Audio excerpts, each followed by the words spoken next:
big game for your boys this weekend, and it's coming up against that top-ranked defense in the Texans. Is it fair to say that this is the biggest regular season game of Patrick Mahomes' career? Yeah. And, that's just going to keep happening. Like, if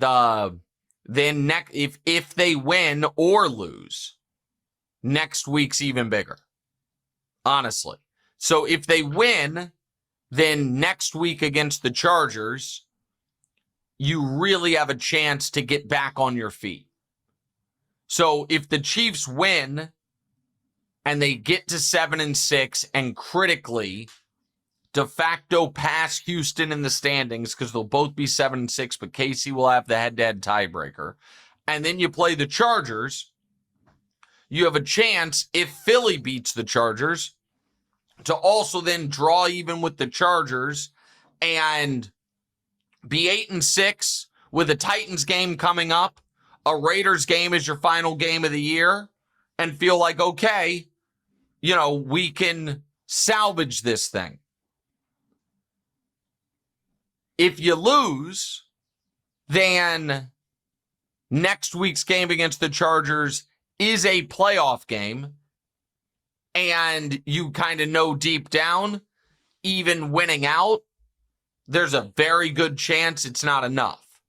So the Chiefs can make the playoffs. They will make the playoffs if they run the table. They can make the playoffs at 4-1, but who that one loss comes to is wildly influential. So if they go 4-1, again, I'll just use the Athletic Playoff Predictor. If they go 4-1, but the loss is to the Texans, they're 40% to make the playoffs. If they go 4-1, but the loss is to the Chargers, they're 43% to make the playoffs. If they go 4-1, but the loss is to the Broncos, they're 53% to make the playoffs. And that's because they're not trying, one of the teams trying to take that last playoff spot isn't the Broncos. It's the Texans or the Chargers. So oddly, the team that, if they go 4-1, but the loss is to the Titans, they're 70% to make the playoffs, because that wouldn't be a divisional loss and the Titans don't matter. But regardless, point remains, losing either the next 2 weeks for Mahomes are the biggest regular season games of his career, which are obviously, he's played in 21 playoff games. He's 17-4 in the playoffs. They're not, they are the 22nd and 23rd biggest games of his career, but that's still something. Here's the thing, though. All week long, DeMonze, I've been talking about, and folks seem in the national media to also now be talking about, that Chiefs' inability to get to the quarterback has been their problem. Third down defense. My pal Mina Kimes had this. I'm going to read directly from her Twitter. She had the stats. From 2022 to 2024, when the Chiefs blitzed, they ranked first in yards per play, second in pressure rate, third in sack rate. First, second, third when they blitzed over the last 3 years. This year, in those same categories when they blitzed, they are 31st, 28th, 31st.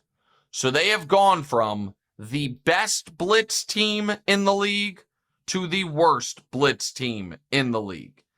Their third and long defense has gone from great to awful, and those are hand and glove directly correlated.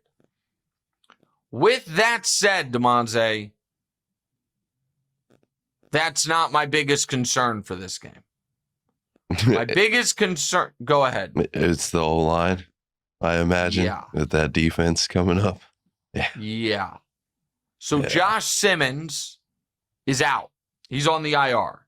Even if they make, I don't know, they haven't given us an indication on if they make the playoffs, would he be back for a playoff run? God, willing if they make the playoffs. I'd hope so.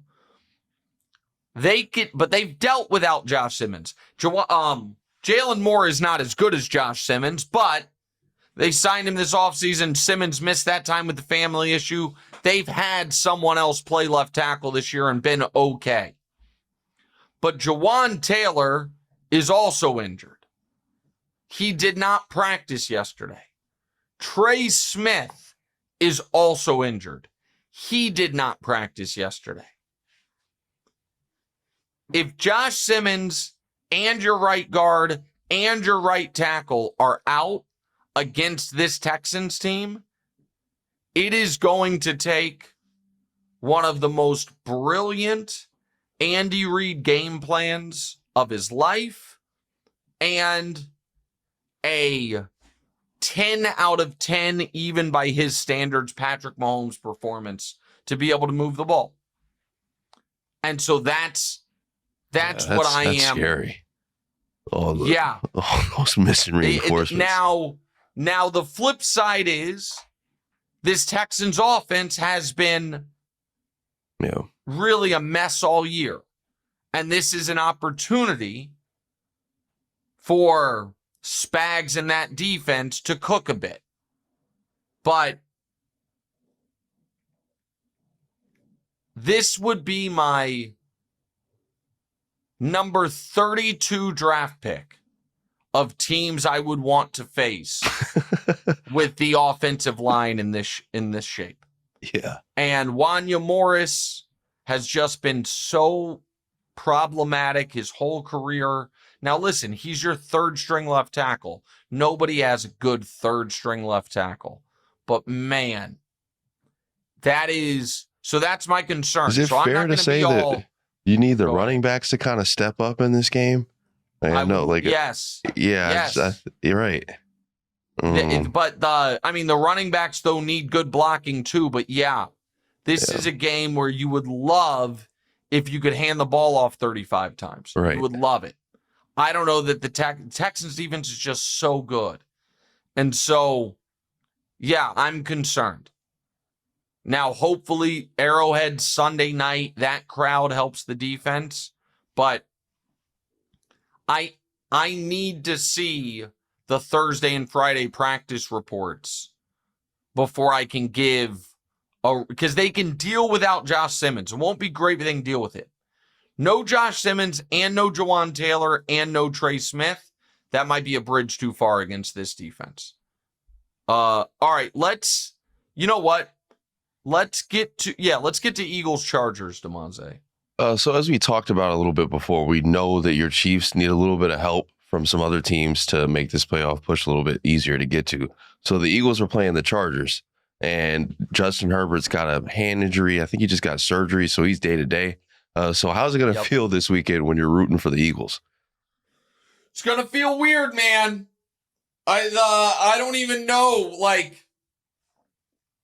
because it's not that I have lifelong disliked the Eagles. Most of my life, I didn't really care about them. I did, however, I liked Donovan because he was a Syracuse guy. I loved Vic when he was there.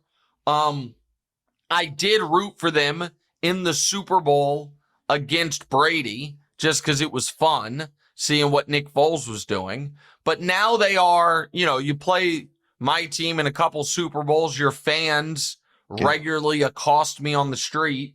And so I've been, pretty ardently not a big fan of Philly. And I think I've been fair in that.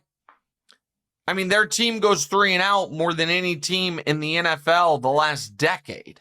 They clearly have some issues. Can you believe that stat? Yeah, that's wild. They have the highest 3-and-out rate of any team in the NFL in the last 10 years. Yeah, I mean, how are the Titans are playing? I was about to say. Right. So all of that. With that said, and maybe this is a little heart overhead, but I don't think so because the Eagles are favorites. I think the Eagles D-line should be able to disrupt a battered Justin Herbert, assuming he plays enough that they can win that game with their defense alone, as bad as their offense has been. And man, oh man, do I need them to win that game. Now, we don't know. This is Monday. We're doing this Thursday morning. We're not going to get a real update on Herbert probably until the weekend. If Trey Lance beats the Eagles, it's a 5-alarm fire in Philly, and it's devastating for the Chiefs. And I like Trey Lance. Yeah. But Harbaugh's got something cooked up ready for him too. Yes. We saw him this offseason.